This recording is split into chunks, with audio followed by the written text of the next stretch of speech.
अस्सलाम वालेकुम स्टूडेंट्स। एक दूसरा लेक्चर है कास्ट पे, ठीक है ना। तो कास्ट व्हाट इज, सवाल है व्हाट इज कास्ट। कास्ट क्या है? It is a positive life size reproduction of relativity, मतलब पॉजिटिव है, ठीक है ना। जैसे दांत हैं वैसे ही है, ठीक है ना। जैसे मतलब उसकी साइज है, ठीक है ना, बिल्कुल वैसे है। लेकिन ये ओरल कैविटीज के बाहर जो है ना हम बनाते हैं। इंप्रेशन क्या है? नेगेटिव लाइकनेस क्या है, ठीक है ना। क्योंकि वो मैंने पोर तक नहीं किया हुआ, जब हम पोर करेंगे तो वो पॉजिटिव रिप्लिका हो जाती है, ठीक है ना, ओरल कैविटी की। सिंपल बोल सकते हैं कि पॉजिटिव रिप्लिका, ठीक है ना, या positive life size reproduction of oral cavity is called cast, ठीक है। तो कास्ट की तो दोस्तों में बहुत ज़्यादा इंपॉर्टेंस है, ठीक है। तो सब चीज़ कास्ट भी तो बनती है।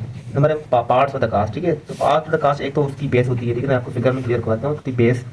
दूसरी होती है लैंड एरिया, और तीसरी होती है एनाटॉमिक सरफेस, ठीक है ना। ये तो उसकी क्या हो गई, ये बेस, ठीक है ना, जो हम बेस बनाते हैं। उसके बाद ये जो ना, हाँ तो यहाँ पे दांत हैं, तो ये एरिया होता है लैंड एरिया, ठीक है। बाकी ये जो दांत वगैरह आते हैं, यहाँ जो सर्कस वगैरह रीजन होता है पूरा, जो उसको, ठीक है, एनाटॉमिकल रीजन होता है ना, वो पूरा एनाटॉमिकल सरफेस होता है, ठीक है। उसके बाद है रिक्वायरमेंट्स, मतलब आइडियल रिक्वायरमेंट्स क्या होनी चाहिए एक कास्ट की। तो उसकी जो है ना बेस की हाइट है, बेस हाइट, बेस ये वाली हाइट, इसकी हाइट ऑलमोस्ट 15 to 16 मैक्सिमम होनी चाहिए, ठीक है ना। इससे कम हो तो 10 चलता है, लेकिन 15 to 16 according to the book होनी चाहिए। Additional portion of the cast, ठीक है। उसके बाद इसकी विड्थ क्या होनी चाहिए लैंड एरिया की, ठीक है ना। लैंड एरिया की मतलब इधर की बात हो रही है, तो इधर की, ठीक है ना, कास्ट के ऊपर ही लैंड एरिया होता है ना, उसकी बात हो रही है कि वो 3 to 4 जो है ना उसकी विड्थ होनी चाहिए। और उसके बाद जो सल्कस है, ये लैंड एरिया है, ठीक है। ये सल्कस है और ये लैंड एरिया और ये बेस हमारा।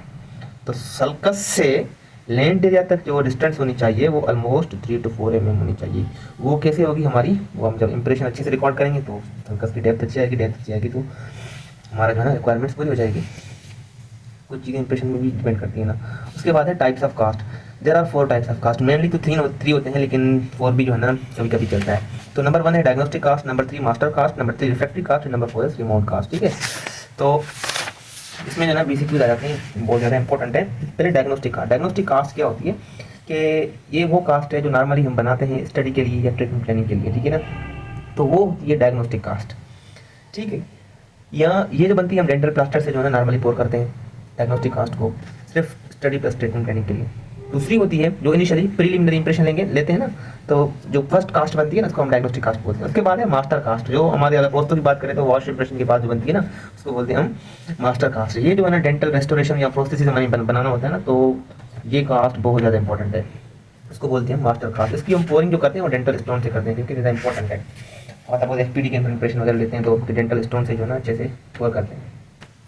उसके बाद दूसरी है रिफ्रैक्टरी कास्ट। रिफ्रैक्टरी कास्ट में एमसीक्यूज बिल्कुल हर दफ़ा आता है कि वो जो कास्ट जो मेटल या कास्ट पार्शियल डेंजर के लिए यूज़ होता है उसको हम बोलते हैं रिफ्रैक्टरी कास्ट, ठीक है ना, मतलब।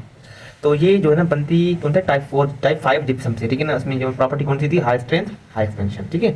तो टाइप 5 जिप्सम से बनती है और ये रिफ्रैक्टरी कास्ट होती है और कास्ट पार्शियल डेंजर के लिए यूज़ होता है, ठीक है। तो ये इंपॉर्टेंट है। और रिमोट कास्ट। रिमोट कास्ट में जो हम जो है ना आर्टिकुलेटर में जो कास्ट करते हैं ना, माउंटिंग आर्टिकुलेटर में जो कास्ट को माउंटिंग करते हैं ना, वो कास्ट होती है रिमाउंटिंग कास्ट, ठीक है। ये हो गया छोटा कास्ट के बारे में। और दूसरा जो है ना बुक में दिया हुआ है मेथड्स ऑफ पोरिंग कास्ट, ठीक है। तो मेथड्स तो 2 हैं, एक होता है इन्वर्जन मेथड, दूसरा होता है बॉक्सिंग मेथड, ठीक है। इन्वर्जन मेथड तो सिंपल है, उसमें कोई कुछ खास रॉकेट साइंस नहीं है। सिंपल आपने फॉर सपोज इंप्रेशन लिया, ठीक है, इंप्रेशन लिया, फॉर सपोज आपका इंप्रेशन आ गया आपके पास, ठीक है, ये ट्रे में अंदर, ठीक है। तो क्या करेंगे, मटेरियल मिक्स करके इंप्रेशन पोर करेंगे, ठीक है ना, पोरिंग करेंगे। उसके बाद क्या करेंगे, गिलास स्लेब लेंगे, गिलास स्लेब के ऊपर एक जो है ना मटेरियल थोड़ा फ्लो करवाएंगे, फ्लो करवा के ऐसे जो है ना एक स्लेब बनाएंगे, स्लेब के ऊपर उल्टा करके इस इंप्रेशन को जो है ना रख देंगे। तो वो जो बचा हुआ पार्ट होगा वो जो है ना ये कवर कर लेगा, तो इसको बोलते हैं हम इन्वर्जन मेथड, ठीक है।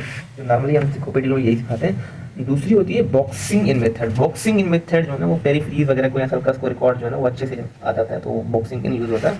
उसमें क्या करते हैं हम, जो हमारा इंप्रेशन है, फॉर सपोज ये हमारा लोअर का इंप्रेशन है, तो लोअर के इंप्रेशन में हम क्या करते हैं, साइड्स में हम क्या करते हैं, पहले पहले तो प्लूमिक्स को, वो प्लास्टर को मिक्स करते हैं, मिक्स करके, ठीक है ना, उसके ऊपर साइड में हम एक बॉक्सिंग वैक्स लगा देते हैं, ठीक है ना। जब ये सेट होता है तो ये निकाल लेते हैं बॉक्सिंग वैक्स। तो हमारे पास एक ऐसे बन जाता है, बीच में जो हमारा बड़ा होता है, ये बीच में होता है हमारा, ये हमारा इंप्रेशन, और साइड में प्लूमिक्स और प्लास्टर का मिक्सर, ठीक। और हमने जो ना साइड में बॉक्सिंग थी वो निकाल दी थी। उसके बाद हम क्या करते हैं, इसकी जो ना ट्रिमिंग करते हैं, पूरी साफ साफ करते हैं। उसके बाद हम क्या करते हैं, अगेन एक वैक्स लेते हैं, ठीक है ना, ट्रिम करके, इसको ट्रिम करके हमने इधर तक लाया, अगेन अगेन एक वैक्स लेते हैं, फिर से इसको कवर करते हैं, कवर करके फिर उसको हम पोर करते हैं। तो ये हो गया हमारा बॉक्सिंग मेथड, बॉक्सिंग इन मेथड, ठीक है ना। तो ये सिर्फ डिटेल में तो नहीं पूछी जाती है, सिर्फ ये आपको आना चाहिए कि what are the methods of pouring cast, इनके इमर्जन मेथड, दूसरा बॉक्सिंग मेथड, ठीक। बाकी टाइप्स ऑफ कास्ट आनी चाहिए और पार्ट्स ऑफ द कास्ट, तो ये इसमें कुछ चीज़ें यही इंपॉर्टेंट है। Thank you so much. अगर आपको लेक्चर समझ नहीं आया तो आप जो है ना कमेंट सेक्शन में कुछ जो भी समझ नहीं आया तो हम कमेंट कर सकते हैं, इंशाल्लाह ताला मैं आपको जवाब दे दूँगा। Thank you so much.